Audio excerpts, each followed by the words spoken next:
साल 1998 में एक लड़की अपने दोस्त के साथ फिल्म मेकर शेखर कपूर के घर गई थी क्योंकि उस लड़की के दोस्त को ऑडिशन देना था, मगर शेखर कपूर की नजर उसी लड़की पर पड़ी जो शांति से बैठी हुई थी। शेखर ने उस लड़की से भी ऑडिशन देने को कहा। वो लड़की बिल्कुल सीरियस नहीं थी क्योंकि ऑब्वियसली वो वहां ऑडिशन देने तो आई नहीं थी, तो फिर भी उसने मजाक मजाक में ऑडिशन दे दिया। शेखर को वो दिया ऑडिशन इतना पसंद आया कि उन्होंने उस लड़की को तारा रम पम पम मूवी में ऋतिक रोशन के अपोजिट रोल देने का सोचा। हालांकि वो मूवी बन नहीं पाई, मगर शेखर ने उसे फिल्म मेकर मणि रत्नम को रिकमेंड किया और मिली उन्हें पहली रिलीज जो उसी साल रिलीज हुई।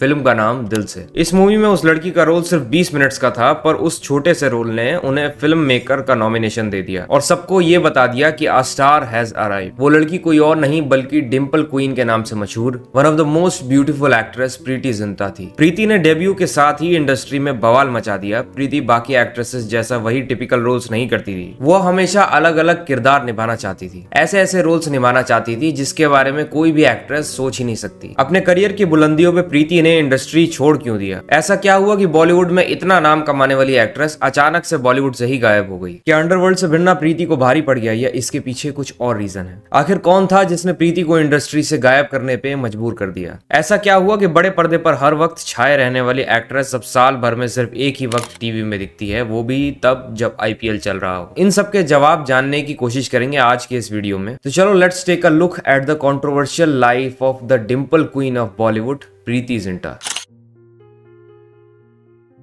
31 जनवरी 1975 के दिन हिमाचल प्रदेश के शिमला में एक हिमाचली राजपूत परिवार में पैदा हुई एक छोटी सी लड़की, जिसके घर वालों ने उसका नाम प्रीति रखा। नाम उसके चेहरे के साथ बिल्कुल अच्छे से जच रहा था। बचपन से ही वो बहुत प्यारी थी। प्रीति के पापा Durganand Zinta Indian army officer थे, पर प्रीति की जिंदगी को बहुत जल्दी एक बहुत बड़ा झटका लगने वाला था। प्रीति सिर्फ 13 साल की थी तभी उसने अपने पिता को एक कार एक्सीडेंट में खो दिया। उस एक्सीडेंट में माँ भी बुरी तरीके से इंजर्ड हो गई और 2 साल बेड पे रही। वही पल था जब इस लड़की ने बचपना पीछे छोड़ दिया और जिंदगी को एक अलग तरीके से सीखा। शिमला के convent of Jesus Mary school में पढ़ी ये लड़की थोड़ी टॉमबॉय थी, थोड़ी मिशीवियस भी थी। उसे खेल कूद बहुत पसंद था, बास्केटबॉल उसका फेवरेट गेम था, पर शेक्सपियर और पोएट्री भी उसके दिल के करीब थी।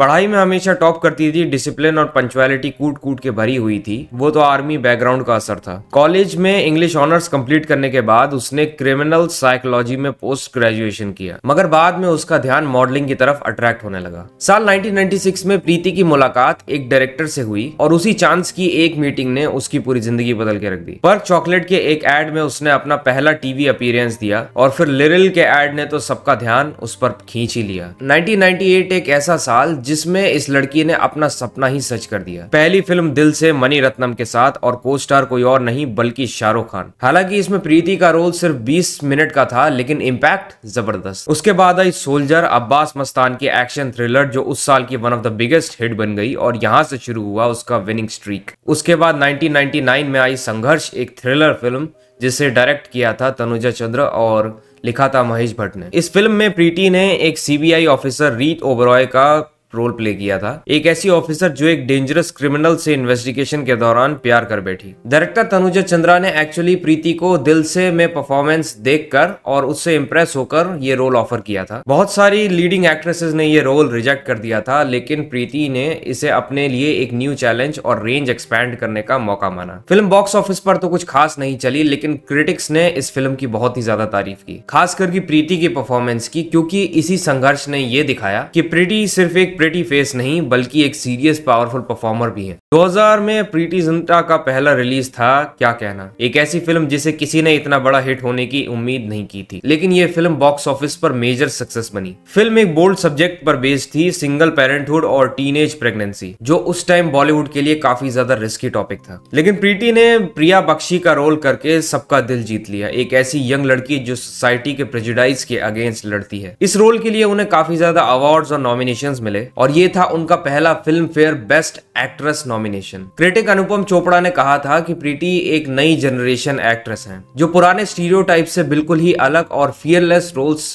को प्ले करती हैं। फिर आई मिशन कश्मीर, जिसमें प्रीति ने संजय दत्त और ऋतिक रोशन के साथ काम किया। फिल्म टेररिज्म और क्राइम के बैकग्राउंड में सेट थी और साल की थर्ड हाईएस्ट ग्रॉसिंग फिल्म बनी। 2001 से लेके 2 में प्रीति जिंटा ने काफी ज्यादा वैरायटी ऑफ रोल्स किए, जिसमें अप्स एंड डाउन्स दोनों आए, लेकिन उसी साल उन्होंने सनी देओल के अपोजिट एक्शन फिल्म फर्ज की, जो बॉक्स ऑफिस पे पिट गई। फिर अब्बास मस्तान की फैमिली ड्रामा चोरी चोरी चुपके चुपके, जो सरोगेट चाइल्ड बर्थ जैसे बोल्ड टॉपिक पर बेस्ड थी। उस मूवी में उन्होंने मधुबाला का रोल प्ले किया, एक गोल्डन हार्टेड प्रोस्टिट्यूट जो सरोगेट मदर बनती है। रोल की प्रिपरेशन करने के लिए प्रीति ने मुंबई के रेड लाइट एरियाज और बार्स विजिट किए। उसी साल फरहान अख्तर की कमिंग ऑफ एज फिल्म दिल चाहता है में उन्होंने आमिर खान की लव इंटरेस्ट शालिनी का रोल प्ले किया, एक लड़की जो अपनी लवलेस मैरिज को लेकर कन्फ्लिक्टेड थी। फिल्म क्रिटिक्स और अर्बन ऑडियंस में हिट रही और national film award film fair critics award जीती, जबकि बॉक्स ऑफिस में सिटीज में ये फिल्म सक्सेस रही और रूरल एरियाज में फ्लॉप हो गई। 2003 में प्रीति जिंटा का करियर काफी ज्यादा सर्ज हुआ, क्योंकि उसी साल उन्होंने इंडिया की 3 हाईएस्ट ग्रॉसिंग फिल्म्स में काम किया, और काम ही नहीं, उसमें लीड रोल निभाया। फिर आई राकेश रोशन की ब्लॉकबस्टर मूवी कोई मिल गया। फिल्म ने 68 करोड़ कमाए और साल की सबसे बड़ी हिट में से एक बनी, जिसे लेटर क्रिश फ्रेंचाइजी का जन्म हुआ। 2004 में प्रीति ने फरहान अख्तर की वॉर ड्रामा लक्ष्य में काम किया। हालांकि ये मूवी बॉक्स ऑफिस पर एवरेज रही, मगर धीरे धीरे कल्ट क्लासिक बन गई। फिर आई यश चोपड़ा की वीर ज़ारा,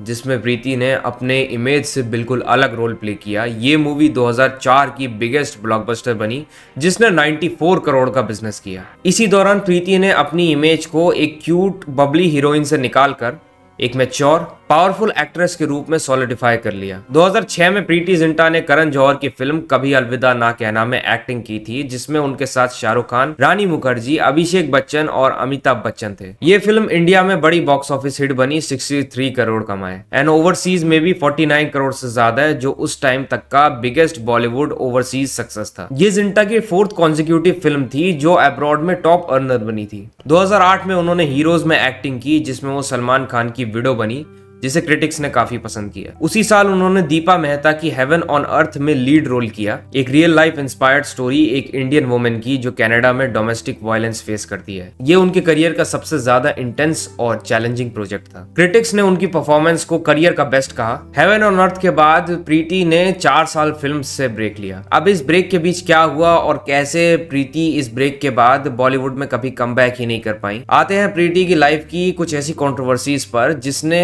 ऑलमोस्ट प्रीति के परफेक्ट चल रहे करियर पे ब्रेक लगा दिया। एक टाइम था जब प्रीति जिंटा और नेस वाडिया का प्यार पूरे बॉलीवुड और बिजनेस वर्ल्ड का एक फेवरेट टॉपिक बना हुआ था। एक तरफ बॉलीवुड की टॉप एक्ट्रेस और दूसरी तरफ एक बिलियनियर बिजनेसमैन। दोनों की लव स्टोरी एक फिल्मी फेरी टेल से कम नहीं थी। सब कुछ परफेक्ट लग रहा था जब तक सब कुछ बिखर नहीं गया। 2005 में वीर ज़ारा की हीरोइन ने यह बताया कि ये नेस वाडिया को डेट कर रही हैं। दोनों हर इवेंट पर साथ नजर आते, हाथ पकड़कर पब्लिक अपीयरेंसेस, पार्टीज और इवन ऐश्वर्या राय और अभिषेक बच्चन की शादी में भी दोनों एक साथ चमक रहे थे। नेस उनके बर्थडे पार्टीज में सरप्राइजेस थ्रो करता और साल 2008 में दोनों ने मिलकर किंग्स 11 पंजाब टीम भी खरीदी। सब कुछ ड्रीमी लग रहा था, लेकिन कुछ तो था जो कि अंदर ही अंदर बिगड़ रहा था। फिर आया 2009। एक पार्टी में रिपोर्टेडली प्रीति को नेस ने स्लैप कर दिया। ये न्यूज तो कभी कंफर्म नहीं हुई, लेकिन इसके बाद दोनों की राहें अलग हो गईं। ना उन्होंने ब्रेकअप किया, ना कोई रीजन बताया, बस सिर्फ और सिर्फ बिजनेस पार्टनर्स बनकर रह गए। 2013 में प्रीति ने कहा था कि यस हम अभी भी फ्रेंड्स हैं, मगर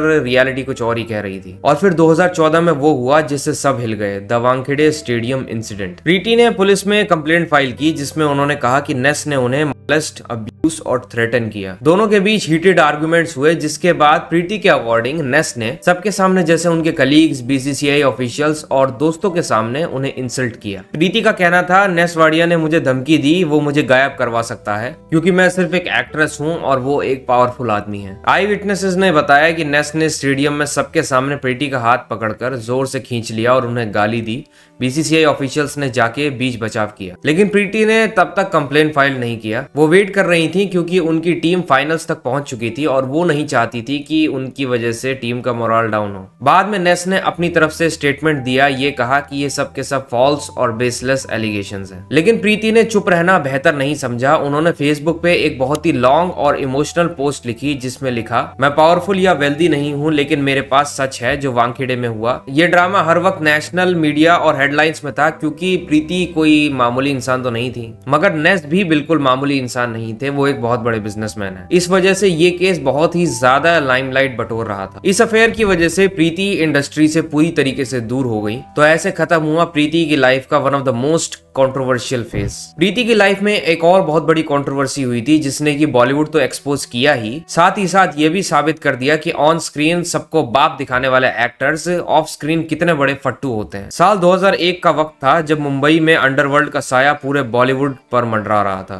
डर का माहौल था, लेकिन उसी बीच एक ऐसी एक्ट्रेस थी जिसने की पूरे के पूरे अंडरवर्ल्ड के खिलाफ जाने की हिम्मत करी। वो एक्ट्रेस कोई और नहीं बल्कि प्रीति जिंटा थी। जी हाँ, हुआ यूं कि 2001 में प्रोड्यूसर भारत शाह को गैंगस्टर छोटा शकील के साथ अंडरवर्ल्ड लिंक के केस में अरेस्ट कर लिया गया। तो सब के सब बड़े स्टार्स चुप रहे, किसी ने भी कोर्ट में जाकर सच बोलने की हिम्मत नहीं की। लेकिन प्रीति जिंटा ने अकेले आगे बढ़कर कोर्ट में टेस्टिमोनी दी। उन्होंने अपने बयान में बताया कि उन्हें अंडरवर्ल्ड से कॉल आए थे और उनसे 50 लाख एक्सटॉर्शन मांग लिया गया था। लेकिन प्रीति ने गैंगस्टर की धमकी के सामने झुकने से इनकार कर दिया था। ये मूव उस टाइम बहुत ही ज्यादा डेंजरस हो सकता था, लेकिन प्रीति डरने के बजाय काफी ज्यादा फियरलेस दिखाई दी। तब के union home minister L K Advani ने उन्हें आर्म्ड सिक्योरिटी लेने को कहा, लेकिन प्रीति ने वो भी मना कर दिया। उन्होंने बताया कि उन्हें इंटरनेशनल नंबर से धमकी भरे कॉल्स भी आते थे जिसमें +92 के भी नंबर्स थे, यानी कि पाकिस्तान से। प्रीति ये कहती थी कि मैंने ये सीखा उस समय कि अगर +92 नंबर से कॉल आए तो कभी भी मत उठाना। प्रीति को जिंदगी में एक बार होम रेकर का भी टैग मिला था और ये टैग कोई और नहीं बल्कि फिल्म मेकर की वाइफ ने दिया था, जिसका जिक्र मैंने इस वीडियो की शुरुआत में किया था। जी हाँ, शेखर कपूर की वाइफ ने। फिल्म मेकर शेखर कपूर और उनकी सेकंड वाइफ सुचित्रा कृष्णमूर्ति ने 1999 में शादी की थी। दोनों की बेटी हुई जिनका नाम उन्होंने कावेरी कपूर रखा। लेकिन उनका रिलेशनशिप ज्यादा लंबा नहीं चला और साल 2006 में उन्होंने डिवोर्स दे लिया, जिसका रीजन सुचित्रा ने बताया प्रीति जिंटा के एलिजिड अफेयर को। जैसा कि मैंने आपको बताया, प्रीति जिंटा ने अपना पहला ऑडिशन शेखर कपूर की फिल्म के लिए दिया था और वही थे जिन्होंने उनका नाम मणिरत्नम को रिकमेंड किया था फिल्म दिल से के लिए। यही फिल्म थी जिससे प्रीति ने बॉलीवुड में डेब्यू किया। इससे ये बात क्लियर होती है कि प्रीति और शेखर के बीच एक स्ट्रॉन्ग दोस्ती थी। लेकिन सुचित्रा कृष्णमूर्ति के हिसाब से वो सिर्फ दोस्त नहीं थे, उन्होंने ओपनली क्लेम किया कि शेखर और प्रीति का अफेयर उनके मैरिज ब्रेकडाउन का मेजर रीजन था। प्रीति ने ये एलिगेशंस कंप्लीटली डिनाई किए और ये कहा कि सुचित्रा मेंटली डिस्टर्ब्ड है और उनके फॉल्स एक्यूजेशंस का कोई भी बेस नहीं है। मगर फायदा क्या हुआ, सुचित्रा और शेखर का रिश्ता तो टूट गया। अगली कंट्रोवर्सी तो ऐसी है जिसके बारे में किसी ने सोचा ही नहीं होगा। 2001 के टाइम जब चोरी चोरी चुपके चुपके की शूटिंग चल रही थी, तब इंडस्ट्री में ये रूमर्स जोर पकड़ने लगे थे कि प्रीति जिंटा और सलमान खान एक दूसरे के काफी क्लोज हो रहे हैं। लेकिन लोगों ने उस वक्त इतना ध्यान नहीं दिया क्योंकि लोग जानते थे कि सलमान खान ऐश्वर्या राय के साथ रिलेशनशिप में थे। लेकिन फिर एक शॉकिंग ट्विस्ट आया। साल 2001 में एक ऑडियो टेप रिलीज हुआ जिसमें एलिजिडली ऐश्वर्या और सलमान खान के बीच बातचीत रिकॉर्ड थी। ये ऑडियो रिपोर्टेडली 4 घंटे लंबा था और इस ऑडियो में सलमान ने ये एलिजिडली कन्फेस कर दिया कि उन्होंने प्रीति जिंटा के साथ फिजिकल रिलेशनशिप रखा था जब वो दोनों चोरी चोरी चुपके चुपके की शूटिंग कर रहे थे। ये न्यूज पूरी की पूरी इंडस्ट्री में शॉक वेव्स ले आई, लेकिन जब कोई सॉलिड प्रूफ या एविडेंस नहीं मिला तो ये न्यूज धीरे धीरे ठंडी पड़ गई। उसी साल 2001 में सलमान और ऐश्वर्या का ब्रेकअप भी हो गया, जिसके बाद लोग ये स्पेकुलेट करने लगे कि सलमान खान की प्रीति से क्लोजनेस ऐश्वर्या के साथ ब्रेकअप का रीजन हो। आज तक वो लीक्ड ऑडियो टेप एक मिस्ट्री बना हुआ है, लेकिन सच क्या था आज तक किसी को नहीं पता। ये कुछ कंट्रोवर्सीज थे जिन्होंने प्रीति के लेजेंडरी करियर पे एक धब्बे के समान है। हालांकि उन 4 सालों के गैप के बीच 2011 में उन्होंने अपनी production company PZNZ media launch की। फिर 4 साल बाद यानी कि 2013 में उन्होंने अपनी कंपनी के बैनर तले अपनी पहली फिल्म इश्क इन पेरिस रिलीज की, जिसे उन्होंने को राइट भी किया था। ये एक इंडो फ्रेंच रोमांटिक कॉमेडी थी जिसमें प्रीति ने एक half Indian half French Persian girl का रोल प्ले किया था। लेकिन ये फिल्म बॉक्स ऑफिस पे फ्लॉप हो गई और मोस्टली इसे नेगेटिव रिव्यूज मिले। इस फ्लॉप के बाद प्रीति ने फिर से 5 सालों का ब्रेक लिया। 5 सालों के बाद 2018 में प्रीति ने भाई अजी सुपर हिट में कमबैक किया, जिसमें वो सनी देओल के अपोजिट थी। पर क्रिटिक्स को ये फिल्म भी बिल्कुल पसंद नहीं आई। क्रिटिक्स को क्या, मूवी ऑडियंस को भी ये फिल्म बिल्कुल पसंद नहीं आई और ये बुरी तरीके से बॉक्स ऑफिस पर फ्लॉप रही। अब 7 साल बाद फाइनली प्रीति जिंटा राजकुमार संतोषी की डायरेक्शन में लाहौर 1947 नाम की पीरियड ड्रामा फिल्म से इंडस्ट्री में वापसी कर रही है। फिल्म को आमिर खान प्रोड्यूस कर रहे हैं और सनी देओल को स्टार होंगे। ये उनका लॉन्ग अवेटेड कमबैक होगा। अब देखना यह है कि ये मूवी बॉक्स ऑफिस पर कैसा परफॉर्म करती है और इसके बाद क्या प्रीति इंडस्ट्री से गायब हो जाएंगी या सच में इस मूवी से धमाकेदार वापसी करेंगी। लाइफ कंट्रोवर्शियल तो थी, मगर हर कोई मानता है कि प्रीति जैसी एक्ट्रेस ना कभी बॉलीवुड में आई और ना कभी आएगी। हम सारे ऑडियंसेस से यही उम्मीद करते हैं कि प्रीति जिंटा जरूर वापसी करें और ये दिखा दें कि डिंपल क्वीन का चार्म कभी फेड नहीं हो सकता। I hope you like this video and my perspective of seeing things. अगर वीडियो पसंद आई हो तो please subscribe to my channel, क्योंकि काफी ज्यादा मेहनत और रिसर्च लगती है इन वीडियोज में। मिलूंगा आपसे नेक्स्ट वीडियो में, तब तक के लिए आपका अपना एब्सोल्यूट पीस आउट।